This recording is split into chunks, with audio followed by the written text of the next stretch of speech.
Bonjour à tous, le Pourquoi du Comment, c'est l'émission qui vous éclaire sur tous ces mots qu'on utilise au quotidien sans vraiment savoir d'où ils viennent et ce qu'ils signifient vraiment. Et on va le constater encore cette semaine puisque je vous propose de disséquer le terme talent. Aujourd'hui, avoir du talent, c'est faire preuve d'une disposition remarquable, naturelle ou acquise pour réussir quelque chose. Mais vous allez voir que si on revient à plus de 2000 ans en arrière, le talent c'est bien autre chose. Allez, je vous raconte. Figurez-vous qu'à la base, ce mot est d'abord largement utilisé en Grèce antique dans les relations commerciales.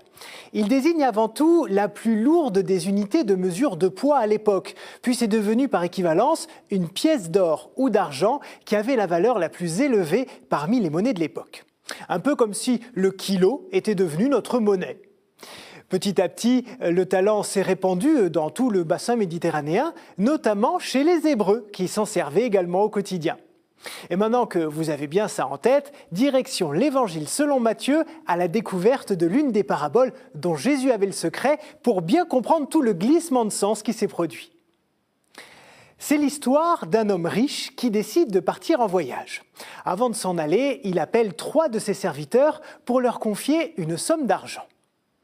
Au premier serviteur, il donne 5 talents, au second 2 talents et au troisième 1 seul talent. Le premier s'en va aussitôt, fait valoir ses 5 talents et en gagne 5 autres. Le second fait la même chose et récolte 2 talents de plus. Mais celui qui n'en a reçu qu'un agit tout à fait différemment. Il enterre immédiatement l'argent de son maître parce qu'il a peur de le perdre et de se faire réprimander. Longtemps après, lorsque l'homme revient de voyage, il fait les comptes avec ses serviteurs. Il est évidemment très satisfait de ceux qui ont réussi à faire fructifier leur talent et leur promet des responsabilités encore plus importantes à l'avenir. Mais quand celui qui a enterré la pièce d'or s'approche ensuite, le maître le blâme, le traite de paresseux et lui reproche de ne pas avoir sublimé le seul talent qu'il avait. Il lui reprend alors l'argent et le jette dehors. Alors bon, évidemment, Jésus ne nous dit pas qu'il faut être tous des banquiers amasseurs d'argent pour être bien considérés dans la vie. Pas du tout.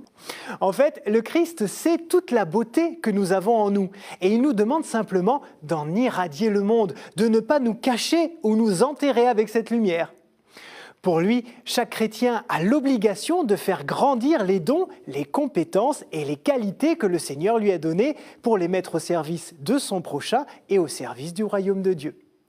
Et ça, évidemment, les pères de l'Église l'avaient bien compris. Du coup, au IVe siècle de notre ère, saint Jean Chrysostome, l'évêque de Constantinople, explique que les talents peuvent désormais avoir un sens figuré au-delà de leur sens propre d'unité monétaire.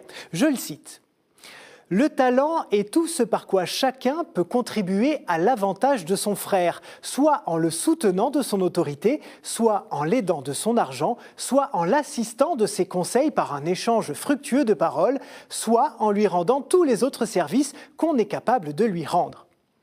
Dans le vocabulaire chrétien, ce mot commence alors à désigner toute action concrète de générosité et de charité, ainsi que notre capacité à la réaliser pour le plaisir de Dieu.